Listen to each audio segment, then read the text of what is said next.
ponto que deve ser destacado a partir da queixa do paciente é a impressão que você tem.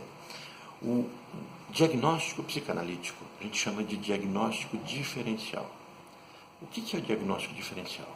Ele é diferente do diagnóstico nosográfico. O que é o nosográfico?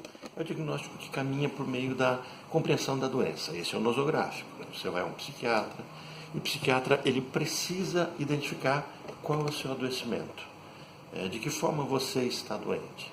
Ele precisa trabalhar isso no formato, o médico precisa trabalhar isso no formato de um inventário.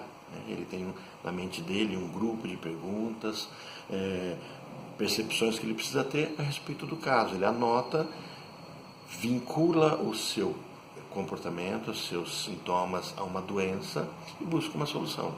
Para o médico existe o conceito de normalidade, então sempre ele vai pender para a busca da normalidade. Para alguns psicólogos, principalmente quando trabalham com questão focal, cognitivo-comportamental, o caminho é também uma busca. O que você busca? Olha, entende? Quando eu falava da queixa, é o relato do paciente.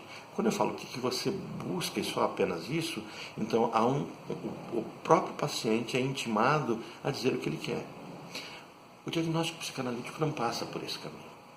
O diagnóstico psicanalítico, inicialmente, ele é diferencial. O meu paciente é analisável.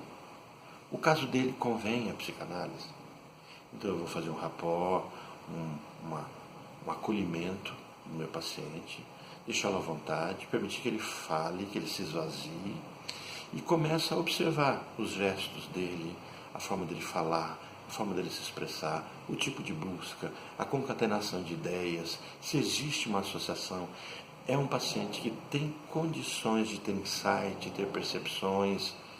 Para eu entender, ele é paciente analisável. O fato de não ser analisável não significa que não há cura, significa que a psicanálise não é adequada. Então é diagnóstico diferencial. Eu diferencio as estruturas dele. Ele é um psicótico, ele é um neurótico, ele tem graus de perversão. Essa é a minha busca inicial. Então o item 2 que vocês vão colocar ali é diagnóstico ou avaliação.